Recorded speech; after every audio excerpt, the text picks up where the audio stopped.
Kristina. For more than 2 years now, I've had this great privilege of working creatively with a group of teenagers. This group today, they're about 13 to 17, and we use theater as our means for fighting climate change, for climate action. This group, they're driven by their love for the planet, but they're deeply concerned about a future that they feel they've inherited.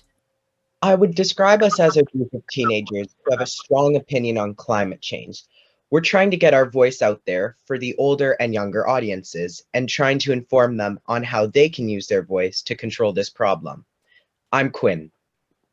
We have a goal and the passion to achieve it. We're all not the same though. We have different backgrounds, but we're united to make climate change action through theater. I'm Sophie. And in case you're asking, but can theater change people? My answer is that it absolutely can. When theater brings up complex topics in an emotional way, the audience starts to think. Eventually, they'll think about the world in a different way. I've changed. Since I became a part of 12, my climate anxiety has gone up because I'm facing the facts. My name's Natasha. And together we created and we toured this play called 12, but not just to theaters. We took it to corporations and to government offices. Last year, we were actually going to open the Conflicts Conference with a live performance of 12 Sofia. 12 doesn't have a traditional storyline. Some characters are present only for a moment, like youth activists from around the world and people of all ages from Ottawa. Mostly, it's us. The characters are us. It's our hope for cooperation. We ask you, adults, to listen to us, to confront yourselves, do something. And hi, I'm Ethan. Since March 2020, like many of you, we had to stop work. We had to stop performing. It's been hard to navigate this life on hold while still wanting to fight for change. We wanted to keep reaching people somehow. We couldn't just wait till all this is over. Climate change isn't waiting, so how can we? Oh, and that's Paige. So we created a digital show, While We Wait, which actually recently was presented at an international eco festival in Brazil. Why don't we share the final scene with them? Action. While we all wait, what's happening to the animals in Antarctica who rely on cold temperatures to live, but the temperatures keep rising? What are we doing about the biodiversity crisis? What? More species are threatened, going extinct, and eventually this will catch up to humans. And we wait, ignoring the impact we're having? While we wait, who is preventing parts of Bangkok and Ho Chi Minh City and the 9 million people who live there from being underwater by 2050? How will the thousands of Syrian refugees who've escaped to Jordan live with less and less water when the Dead Sea is shrinking? And while we wait, are we learning to live with less? And will we keep doubting the science? Will we start listening to Indigenous voices, mostly left out of the conversations? And wait, where did all the money come from? The money that didn't exist till the pandemic crisis. Was a climate crisis not enough? Why did it take a global loss of human life for countries to start taking substantial action, to work together even? May seem okay to you. Or maybe you think we're indifferent or apathetic. And though people our age around the world are all different, we feel connected more than ever right now. We're tired, we're anxious, and we're trying. And we still have hope. Really, we do. So while we wait to perform live for you, we still want to act. You? It just occurred to me that one crisis at a time is really funny, as if humans aren't constantly multitasking, or trying to at least.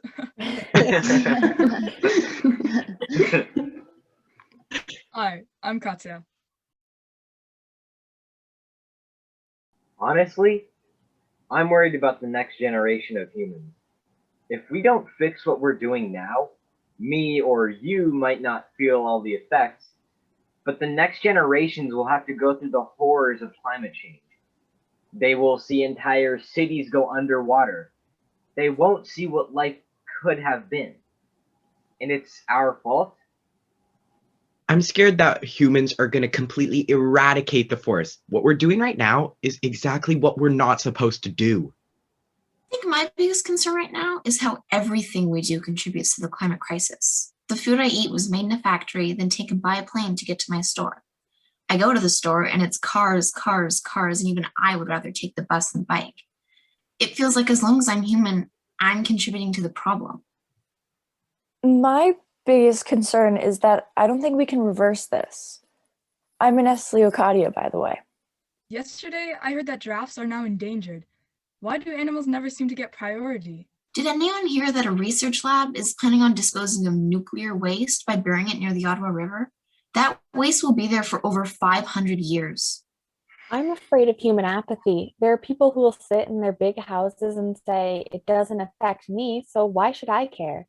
And those are the same people who have enough money or power to make a change, but they choose not to. How can someone care so little? The most affected by the climate crisis are the countries with more poverty and Black, Indigenous, and people of color, but not as much aid goes to them. The climate crisis involves racism, classism, and elitism. I'm Anna. I honestly don't know how to answer this. I'm scared of everything, of not knowing where to begin, of not knowing how. What if that straw I used ended up in the sea? No, we don't get to do nothing. That's not an option for us. The title of our show, 12, comes from the United Nations Conference of the Parties in 2018. The report said, the world's leading climate change scientists warn there's only 12 years to limit global warming to no more than 1.5 degrees Celsius above pre-industrial levels. Beyond which, even a half degree will significantly worsen the risk of drought, floods, and poverty for millions of people. So, in one scene, all the characters walk right up to the audience and they say, It was 12 years when the world had 420 gigatons of CO2 left to emit, but today that number is about 284 gigatons. So it's 7 years, not 12. Why don't you communicate these numbers instead of leaving the responsibility to us? We have 7 years to limit the climate change catastrophe. Catastrophe, your word, not ours. Wait, I'll be Wait, 22 I'll be years old. 25. I'll be 22. I'll be 22. I'll be 22. You'll be 25? I'll be 22.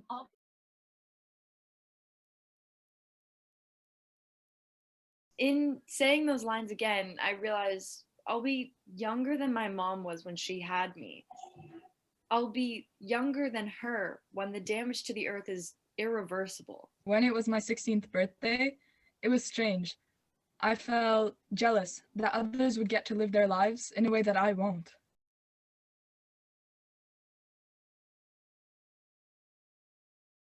so what keeps you going?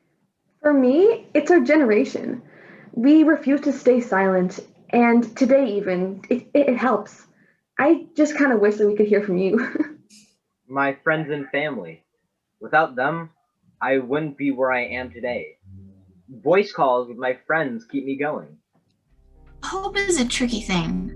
Sometimes I put most of my energy into just getting out of bed. What keeps me going is our work together. And embroidery. I love embroidery. Going on walks with my friends. I'm an ally. I'll rally beside anyone if they need my help. And right now, I know the earth needs my help. For me, writing keeps me going, working on my story ideas. I love creating art. I want to be a good person. I want to look back on my life and know that I did everything I could, whether I was successful or not. I often lose hope. I admit it. Those in charge seem to have more important things to do. Why does our government give the oil industry advantages instead of putting that money into more sustainable options? Sometimes I go hard on myself that I preach to others while still using plastic or driving to school, but I've stopped buying as many things. Yeah, I think it's really tricky balancing what we like to do with what the environment needs, but I think that worrying about what we've done in the past isn't going to change anything. What can I do now? Being outside with my friends really keeps me going. My morning coffee makes me happy. Okay. I have an inexplicable need for a future. I love the outdoors. When I look at my younger sister, I never want her to feel the fear that I feel, and that keeps me going. I won't sit around and be hopeless.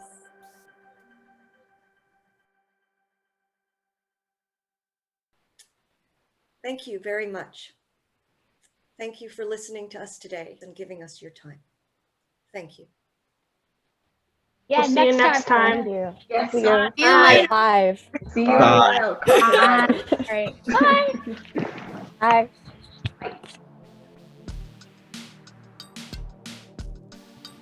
I really like when it's the summer and all, and you can just like put on like running shoes and go outside, and it feels so light. Like, in the winter you have to put on so much and so heavy. No, I I love feel you. being able to wear just like shorts and a tank top. It's my favorite thing after the winter. Yeah, definitely. Because in the winter it's like such an impossible prospect, and then summer comes and you're like, oh yes, I can do this. Sun is so nice and warm, especially for walks. No, one of my absolute favorite things about the summer is in the morning when you first go outside and you can smell like the dew on like the grass. It smells amazing. Amazing. Yes.